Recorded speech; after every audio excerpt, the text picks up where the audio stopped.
Olá, graça e paz da parte de Deus, nosso Pai, do nosso Senhor Jesus Cristo. Obrigado por participar de mais uma aula da Escola Bíblica de Capacitação Primeira Igreja Batista em Juiz de Fora.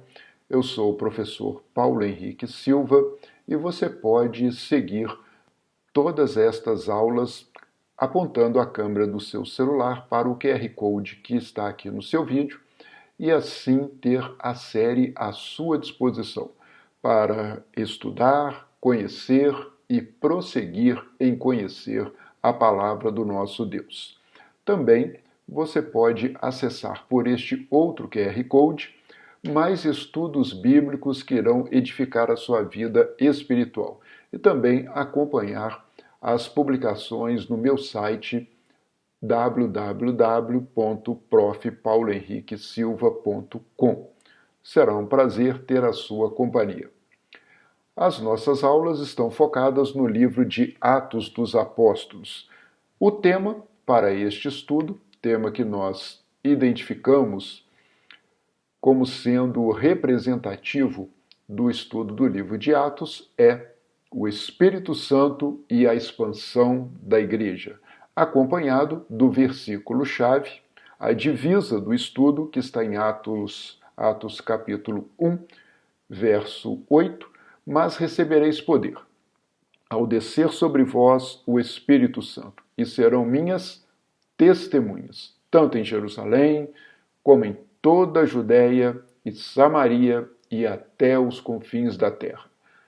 Receber poder para testemunhar. Não poder para acusar, defender, julgar, mas poder para sermos testemunhas da parte de Deus sobre Jesus Cristo e como a nossa vida foi transformada a partir do nosso Salvador Jesus Cristo. Que sejamos testemunhas no poder do Espírito Santo de Deus. Este estudo tem um roteiro.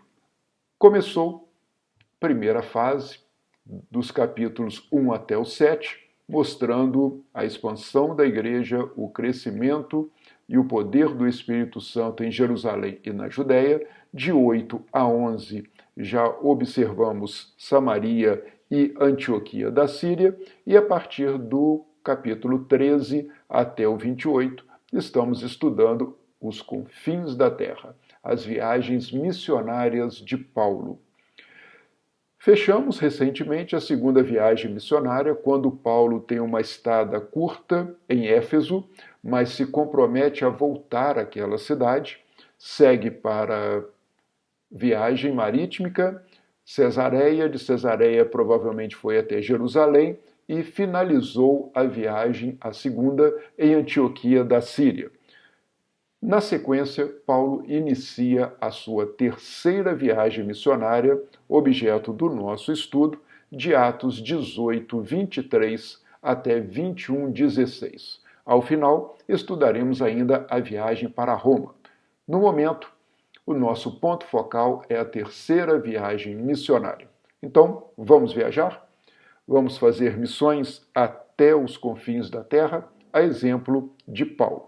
Terceira viagem missionária posicionada aqui no nosso mapa, começando de Antioquia, passando pela região da Cilícia, região da Galácia, toda essa movimentação na Ásia Menor, até Macedônia, descendo para a região da Acaia, retornando à Macedônia, mais uma travessia marítima, indo até Samos, já estamos agora na Ásia Menor, todo esse movimento em direção a Éfeso, estas cidades aqui no litoral do Mediterrâneo, voltando para a região de Tiro, de Ptolemais, estamos no Líbano, e terminando a viagem em Jerusalém. Note que ela não termina em Antioquia, de onde partiu, o que foi comum na primeira e segunda viagem missionária, mas termina em Jerusalém.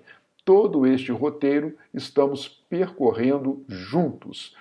Hoje falaremos de Paulo em Éfeso.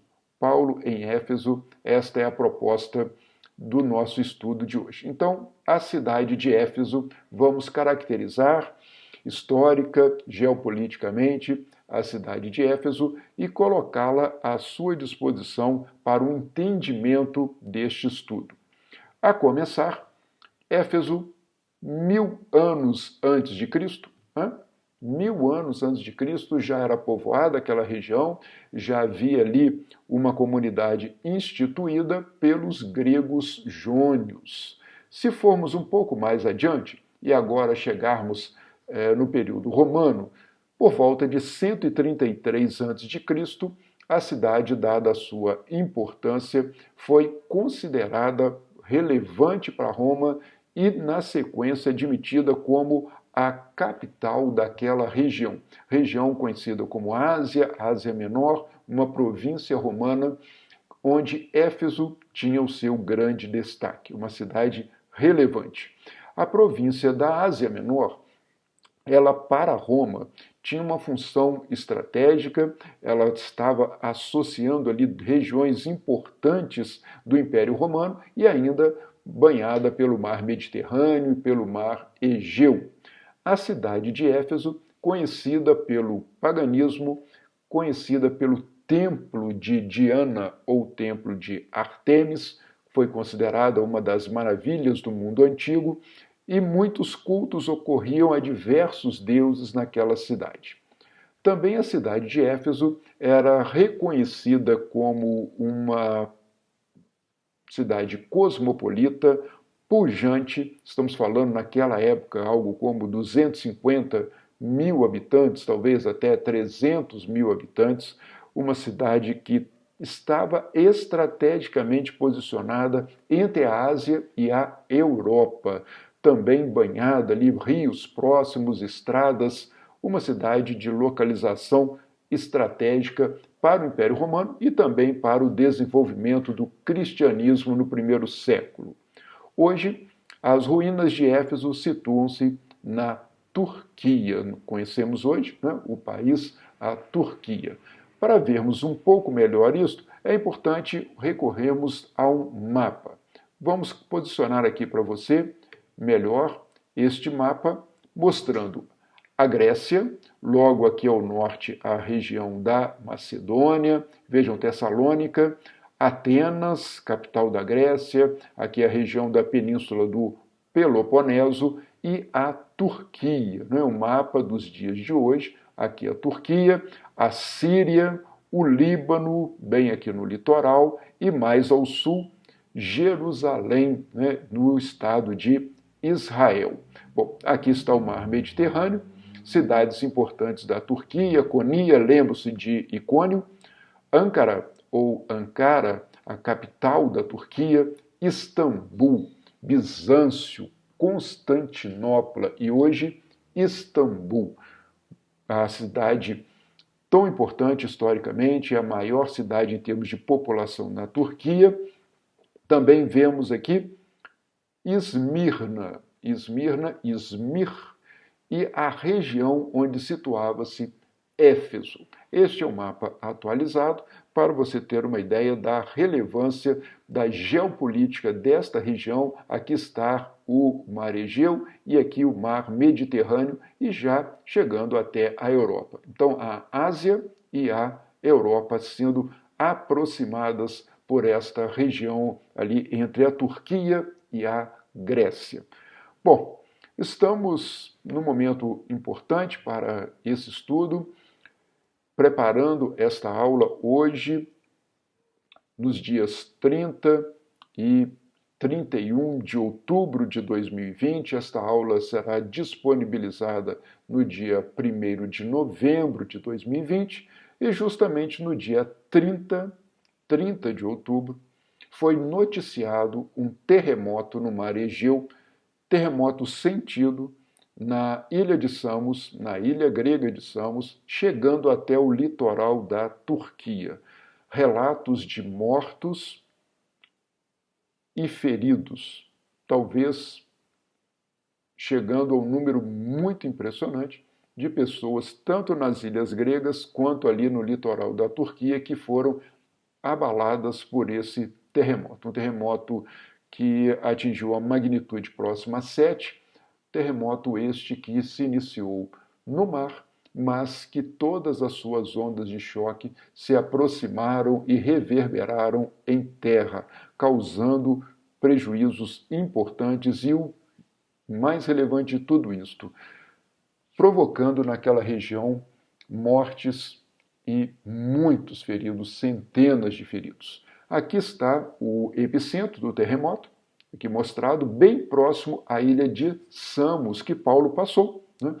Nesta terceira viagem missionária, representando aqui logo a cidade de Atenas, o mar Egeu e a cidade de Esmirna, que acabou sendo atingida também pela reverberação desse terremoto. A Turquia, localizando-se então a sua costa ocidental, Esmirna é uma cidade bastante ocidentalizada em termos de costumes e também agora atingida por esse terremoto. Nós temos outra referência de outro canal de comunicação dizendo que Izmir é a terceira maior cidade turca, atrás apenas da maior cidade que é Istambul, da capital, que é Ankara, e sendo que hoje esta cidade está com algo na faixa de 2.500.000, 3 milhões de habitantes.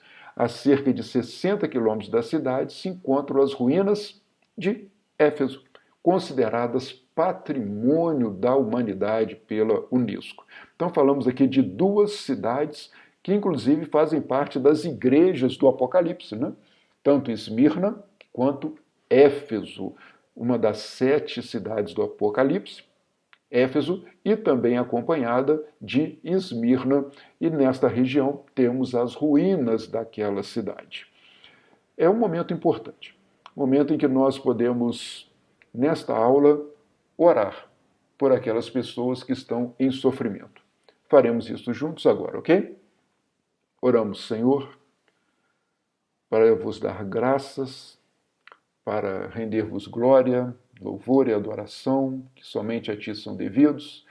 E neste momento, Senhor, levamos nosso pensamento a Ti, em favor daquelas pessoas que foram atingidas por o terremoto, naquela região que foi um campo missionário tão fértil, mas pode voltar a ser, se for sim da Tua vontade.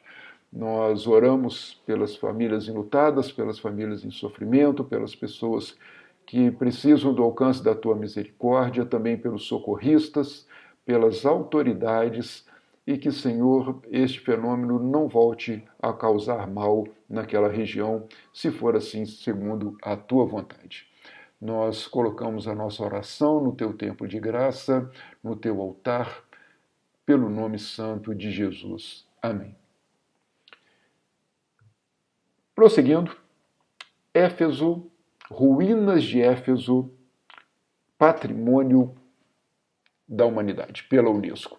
Você observa aqui nessas 3 ilustrações o anfiteatro de Éfeso, também aqui nós vemos a biblioteca de Éfeso e a ágora, né, a praça de Éfeso. Então coloque aí, né, na sua lista de viagens, se puder, um dia vá até aquela região de Esmirna e visite as ruínas da cidade de Éfeso, na qual Paulo permaneceu por volta de 3 anos.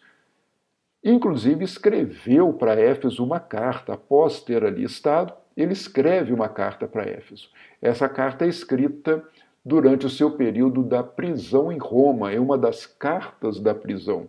Uma carta importantíssima para toda a cristandade, falando sobre as bênçãos espirituais de Deus para o seu povo e também sobre o plano de salvação. Paulo, nesta carta, reafirma um tratado teológico para a igreja, tendo Cristo como o cabeça, e sendo esta igreja o corpo de Cristo. Então, sugiro que você faça também, além do estudo do livro de Atos, o estudo da carta de Paulo aos Efésios. Estamos no capítulo 19 agora. Paulo visitando a cidade de Éfeso. Enquanto Apolo estava em Corinto, então Paulo deixa Éfeso e vai para Corinto, Paulo atravessando as regiões altas, regiões da Galácia, chegou até Éfeso e ali encontrou alguns discípulos. Você se recorda, no final do capítulo 18, Apolo, né? Apolo ali com Priscila e Áquila. Agora nós temos Paulo em Éfeso. Encontrando esses discípulos, ele lhes perguntou: vocês receberam o Espírito Santo quando creram? E eles responderam: não, nem sequer ouvimos que existe o Espírito Santo. Estamos falando de um povo gentílico, estamos falando daqueles que provavelmente foram discipulados por Apolo, sendo que Apolo também não havia sido batizado no poder do Espírito Santo. Apolo, que vinha de todos os ensinamentos de João Batista, o batismo de João, batismo de arrependimento, e havia transmitido esta informação para os seus seguidores. Mas na sequência, você bem recorda, houve um momento em que Paulo deixou Éfeso após ter sido mais propriamente, com maior exatidão, instruído acerca de Jesus por Priscila e seguiu para a sua missão missionária em Corinto. Agora nós situamos Paulo em Éfeso e ele identifica outros homens que, tais como Apolo, não haviam sido batizados no poder do Espírito Santo, que não conheciam ainda o Espírito Santo, que estavam no aguardo desta manifestação do Espírito Santo. Pois bem, quero fazer menção aos versículos que eu coloco aqui na barrinha azul, logo embaixo. Hein? Esses versículos são para o seu estudo complementar ao longo da semana. Acompanhe. Cada um dos que eu aqui coloco sempre são acompanhados de 2 ou 3 versículos de complementação de estudo. Imediatamente, então, Paulo os pergunta: então, que batismo vocês receberam? O batismo de João. Eles logo assinalaram a Paulo: recebemos o batismo de João. Vejam Marcos 1:8 e Atos 1:5. Disse Paulo: o batismo de João, esclarecendo, foi um batismo de arrependimento.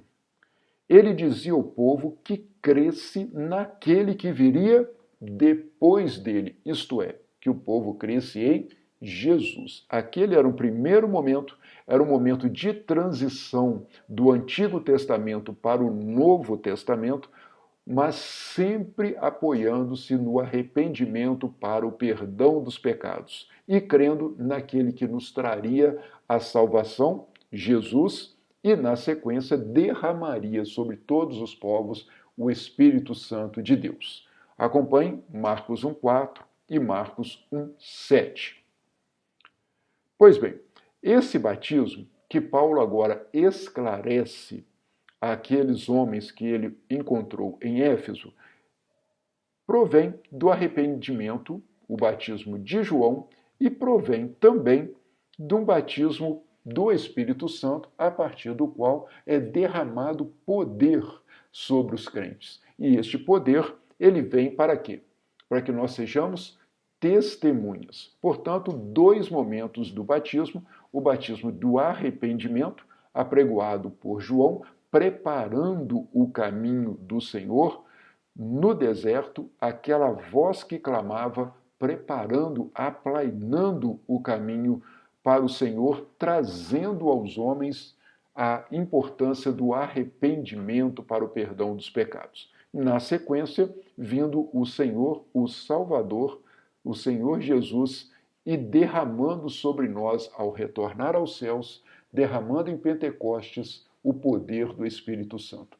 Agora sim, tanto quanto Apolo, aqueles homens viram um ressignificado do batismo. Não apenas o batismo do arrependimento, mas o batismo daquele que o fazia, sim, no poder do Espírito Santo, o batismo em nome de Jesus. Paulo prossegue. Ouvindo isto, eles foram, portanto, batizados no nome do Senhor Jesus. Agora sim, recebendo o poder do Espírito Santo no batismo em nome de Jesus. Note que Paulo traz o esclarecimento e a ação do batismo. Bom, não que isto fosse para eles uma condição para a salvação. Não era condição nem para aqueles homens e nem o é para nós nos dias de hoje. O batismo não é uma condição para a salvação, mas o batismo é um testemunho da salvação.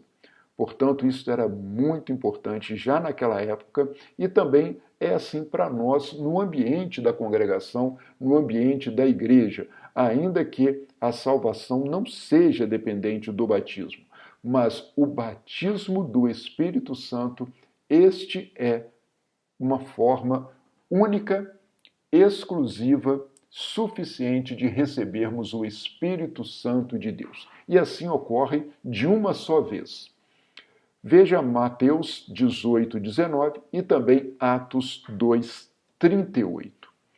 Quando Paulo lhes impôs as mãos, olha a importância da imposição das mãos, veio sobre eles o Espírito Santo, o derramar do Espírito Santo, que ocorria de formas bastante diferentes durante aquele primeiro século, o início da igreja, como o Espírito Santo se manifestava de diferentes formas. E começaram, de imediato, a falar em línguas e também a profetizar, manifestações do derramamento do Espírito Santo. Falar em línguas e profetizar.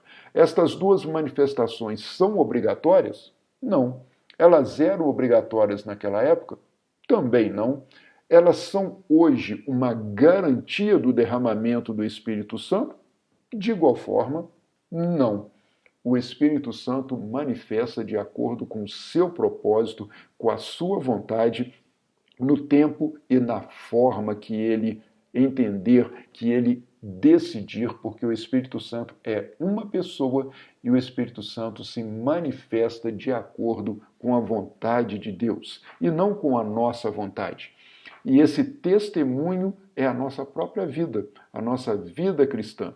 Ainda que não se fale em línguas, em que não se profetize, nós temos o poder do Espírito Santo para fazer a missão que nos foi confiada, a missão de testemunhar de Jesus. Atos 6,6 e Marcos 16, 17. Quero fazer aqui uma menção muito especial para você e até mesmo um resgate, alinhando o Espírito Santo à sua missão de nos conceder poder para que possamos exercer a nossa missão e a expansão da igreja acontecendo no livro de Atos, que poderia ser inclusive chamado livro de Atos do Espírito Santo. Vamos resgatar? Vamos realinhar tudo isto? Bom, é o que eu proponho para você agora nesse slide. Número 1, Atos 2, 4 e 41. Estude lá. Os discípulos, judeus e prosélitos em Jerusalém, por ocasião de Pentecostes, recebem o Espírito Santo. Então, em Jerusalém, na Judéia, o Espírito Santo se manifestou. Segundo passo, Atos 8, 17, os samaritanos. Quando for derramado o Espírito Santo sobre vocês, serão então minhas testemunhas. Onde? Em Jerusalém, em toda a Judéia, onde mais? Em Samaria. Lembra de Atos 1:8, a divisa da nossa classe, do nosso estudo? Então agora os samaritanos, com a pregação de Filipe e depois a chegada de Pedro e João, os samaritanos recebem o poder do Espírito Santo, que não estava mais circunscrito aos judeus de Jerusalém ou da Judéia, nem os prosélitos, aqueles que vieram para as festas judaicas em Pentecostes. Agora também o povo samaritano, de igual modo, havia recebido o Espírito Santo. Atos 10, 46, nós temos os gentios.